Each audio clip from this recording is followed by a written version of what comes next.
ये बहुत बड़ी फसल देते हैं और लोगों का गुजर बसर ही सारा इसी के ऊपर है। यहाँ आग लगी है 12 मई को, तो 12 मई को जब आग लगी तो इसको संभालने की कोशिश नहीं की गई है, कोई एफर्ट्स नहीं हुए। सरकारी तौर पर जो टीमें भेजी गई थी, आप यकीन करें मैंने फुटेज देखी है कि वो इमदाद के लिए गए हुए टीमें जो हैं वो सड़क पर बैठकर लूडो खेल रही हैं और वहाँ जो है पहाड़ों पर दरख्तों में आग लगी हुई है और दरख्त बुरे तरीके से जलते जा रहे हैं। ये 30 से 40 किलोमीटर तक जो इलाका है वो इस वक्त आग की लपेट में है। कल भी एक हेलीकॉप्टर गया था, वहां पे 3000 लीटर पानी गिराया, लेकिन वो भी जाहिर है सही पॉइंट पे नहीं गिराया जा सका। और आज भी 2-3 हेलीकॉप्टर जो थे वो इसमें मसरूफ थे। आपने मैं देख रहा था सोशल मीडिया पे, जाहिर है वहीं पे ये आवाज़ उठाई जा रही है। मेन स्ट्रीम मीडिया वैसे ही बलूचिस्तान को कोई अहमियत देता नहीं है। इसी तरह जब हम देखते हैं कि यहाँ पर मकामियों के मुताबिक ये कोई कॉन्स्पिरेसी भी हो सकता है। इसी वजह साथियों, बलूचिस्तान के शेरानी ज़िले में भीषण आग पिछले 15 दिनों से लगी हुई है। इनके लोग वहाँ जाके लूडो खेल रहे हैं, वहाँ जाके मटर गश्ती काट रहे हैं, कोई भी इनकी क्षमता भी नहीं बुझाने की और ना ही बुझाने का काम कर रहे हैं। और बलूचिस्तान का मतलब मेन बलूचिस्तानी मैप पे आप लोग देख सकते हो कि एकदम केपीके से और पंजाब से लगा हुआ डिस्ट्रिक्ट है और पश्तून मेजॉरिटी डिस्ट्रिक्ट है। और जितने भी ये पाइन नट के यानी जिसको लोग चिलगोज़ा बोल रहे हैं उसके या जैतून के उसके जितने भी खेत थे या पेड़ थे, वो सब के मालिक भी वो सब पंजाबी सिंधी ही थे, मेजरली पंजाबी थे। तो खाली वहाँ के वर्कर जो थे वो बलोच थे। हालांकि जिसकी भी उसमें जान गई, काफ़ी लोगों का नुकसान हुआ, उस सब के लिए तो दुख है। लेकिन देखने वाली बात यह है कि आए दिन इनका कुछ ना कुछ घाटा हो ही रहा है। अब इसमें भी इनके बहुत अच्छी खासी घाटा हो गया। पूरी चीज़ के उधर हम चलते हैं। बलूचिस्तान में नहायत ही कीमती जंगलात जो चिलगोज़े के हैं, जैतून के हैं, वहाँ पर आग लगी हुई है और उसको बुझाने की कोशिशें हो रही हैं। लेकिन जिस तरह से इस आग को बुझाने के लिए करना चाहिए था इंतज़ाम, बिल्कुल नज़र नहीं आ रहा और इससे वहाँ पर लोग इतने ज़्यादा मुतासर हो रहे हैं कि 3 लोग इसमें जाँ बाक भी हो गए हैं। ये बहुत बड़ी फसल देते हैं और लोगों का गुजर बसर ही सारा इसी के ऊपर है।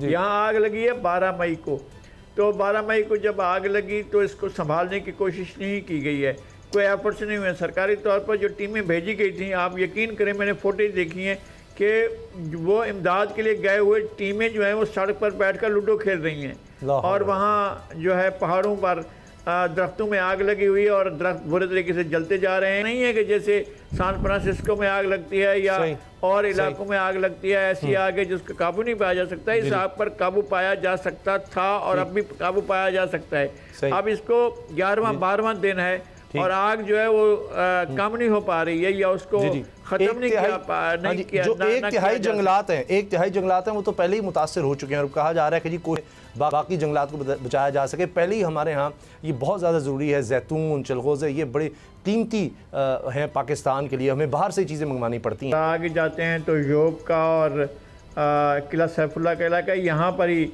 शिरानी ज़िला है और इसके बागात जो हैं वो बहुत बड़े, बहुत ज़्यादा वहाँ पर बड़े रकबे पर हैं। तकरीबन कोई 30,000 एकड़ ज़मीन जो है उसमें बागात भी हैं और दरख्त हैं जैतून के और हमें चलगोज़े के मिलते हैं। उनको ज़ाहिर है लोगों को, चूँकि बलूचिस्तान के बारे में बहुत कम इल्म है, तो लोगों को ये भी मालूम नहीं है कि कितने बड़े बागात हैं तुर्बत के पास, उसके खजूर के। मेरे ख्याल में कि खैरपुर में जो जंगलात हैं हमारे खजूर के, उससे ज़्यादा बड़े जंगलात जो हैं वो तुर्बत में हैं। पाकिस्तानी मकबूजा बलूचिस्तान के इलाके शिरानी के जंगलात में लगी आग बेकाबू हो चुकी है। अब तक 3 से ज़ायद लोग हलाक और निस दर्जन लोग जख्मी हो चुके हैं। 12 मई को लगने वाली आग आज हवा के जोर पर मजीद फैल गई है और बड़े इलाके को अपनी लपेट में ले चुकी है। हुकूमत बलूचिस्तान ने अपना हेलीकॉप्टर भी भेजा है वहाँ पर, जो जा तो रहा है मगर आग बुझ नहीं पा रही। और कल एक अफसोसनाक वाक़या भी हुआ जब एक दरख्त जो है वो 3 अफराद के ऊपर गिरा और वो झुलस कर जाँ बाहक हो गए। बलूचिस्तान और खैबर पख्तूनख्वा के जिन इलाकों में ये आग लगी हुई है वहाँ पर फायर ब्रिगेड का निज़ाम भी तकरीबन जो है ना होने के बराबर है। इस वक्त जब मैं आपसे बात कर रहा हूँ तो आग लगी हुई है और आग जो है वो फैलती जा रही है। कमिश्नर जोब डिवीजन बशीर बाज़ाई से जब मैंने बात की, उनका कहना था कि ये 30 से 40 किलोमीटर तक जो इलाका है वो इस वक्त आग की लपेट में है। कल भी एक हेलीकॉप्टर गया था, वहां पे 3000 लीटर पानी गिराया, लेकिन वो भी जाहिर है सही पॉइंट पे नहीं गिराया जा सका। और आज भी 2-3 हेलीकॉप्टर जो थे वो इसमें मसरूफ थे। इस इलाके के लोगों का जो रोजगार के हिसाब से दारोमदार है, यानी कई सदियों से लोग इन पहाड़ों में रह रहे हैं, जो चलगुजे के दरख्त है वहां से उनका गुजर बसर जो है वो होता है। अब जाहिर एक तो इकोसिस्टम पे जो माहौल का यानी क्लाइमेट चेंज है उस पे एक बहुत बड़ा असर है इसका, लेकिन साथ ही लोगों से नवाला भी छीना गया है।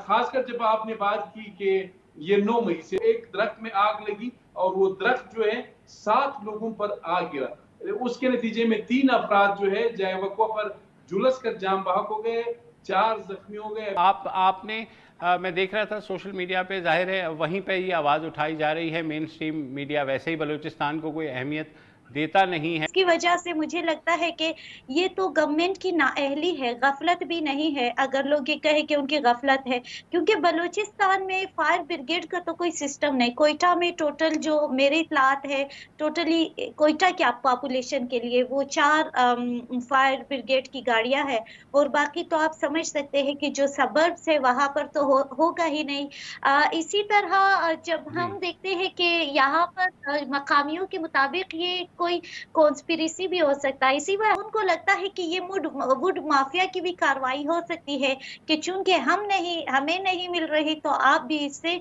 कुछ नहीं ले सकते। तो इन सब को लेकर हम इसमें ये हाईलाइट करना चाह रहे हैं कि जो बलूचिस्तान में जो मिनिस्ट्री ऑफ क्लाइमेट चेंज है, इसके क्या आज तक क्या पेशरफ्त है, काम क्या है। कल जो है वजीर आला बलूचिस्तान ने कहा है कि हम जेट्स लाएंगे। अब तो पूरे जंगलात जल चुके, वहां के जो लिविंग जो जानवर थे, इंसान थे, वो सब निहायत मखदूश हालत में है।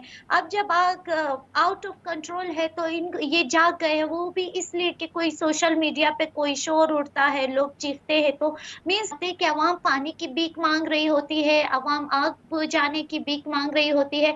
चूंकि ये सारा रियासत की जिम्मेदारी है कि लोगों को इन सारे सिचुएशन से पहले अलर्ट करे, उनके लिए अल्टरनेट प्रोवाइड करे, उनको बताया जाए कि ऐसे हालात हो सकते हैं तो उसके प्रिकॉशंस क्या है। तो मुझे नहीं लगता कि ऐसा कुछ बलूचिस्तान हुकूमत में, चूंकि ये हर दिन वज़ीर आला बदलते रहते हैं। पाकिस्तानियों को साथियों ऐसा भी लग रहा है कि ये कॉन्स्पिरेसी हो सकती है, जो कि हो भी सकती है। बलूचिस्तान की ज़मीन पर पंजाबी आकर के खेती बाड़ी कर क्या रहे हैं, करवा रहे हैं। अपने उस जगह के मालिक हैं, उस खेतों के, उस जंगल के, जो भी उसको हम कह रहे हैं उसके मालिक है। प्रॉफिट उनकी जेब में जा रहा है। जो वहाँ के बलोच हैं, या फिर उस ज़िले की अगर बात करें वहाँ पे थोड़े पश्तून ज़्यादा हैं, तो बलोच या पश्तून हैं वो वहाँ के एज अ लेबर हैं या एज अ सस्ता वेज पे काम करने वाले लोग हैं, दिहाड़ी मजदूर हैं। तो हो सकता है अगर वो लोग चाइनीज़ को उड़ा सकते हैं, इतना सब कुछ कर सकते हैं, तो ये तो शायद उनके लिए आसान हो, संभवतः ऐसा हो सकता है। अब एक और बहुत बड़ी चीज़ है। अब जैसे आप देखो, जो अभी वो आपने सुना होगा जो आखिरी धमाका हुआ था कराची में, आज तक भी उसको किसी ने कबूला नहीं। तो आज तक भी इनकी जो दुनिया की सबसे बेस्ट एजेंसी है, इनकी दुनिया की सबसे बेहतरीन फौज है, वो पता नहीं लगा भाई कि किया किसने, कौन से संगठन ने किया। संगठनों को खुद आकर के कबूलना पड़ता है कि भाई हाँ हमने किया, वरना उनको पता है कि ये लोग तो कभी ज़िंदगी में ढूंढ पाएंगे नहीं। वही चीज़ इधर भी है। ये वो लोग, उनकी जो फौज है, इनकी ऐसा ही वो ढूंढ पाएगी नहीं। मीडिया का जो मर्जी आता है उसका नाम दे देता है। हालांकि वहाँ पे बहुत सारे पश्तूनों का, बहुत सारे बलूचों का नुकसान हुआ है, उनके घर भी जल रहे हैं। जब आप सोचो 30-40 किलोमीटर में आग लगी, तो 30 से 40 किलोमीटर तो ये बोल रहे हैं, उससे ज़्यादा भी फैल रही होगी, फैलती ही जा रही होगी। तो असर तो पड़ा लोगों के रोज़गार पे असर पड़ा, लोगों के आने जाने पे, खाने पीने पे, इस पे उस पे बहुत असर पड़ा। तो उनके लिए दुख है, और जिन लोग की जान गई उनके भाई ईश्वर उनकी आत्मा को शांति दे। मिलते हैं आपसे आने वाली वीडियोज़ में, तब तक के लिए जय हिंद।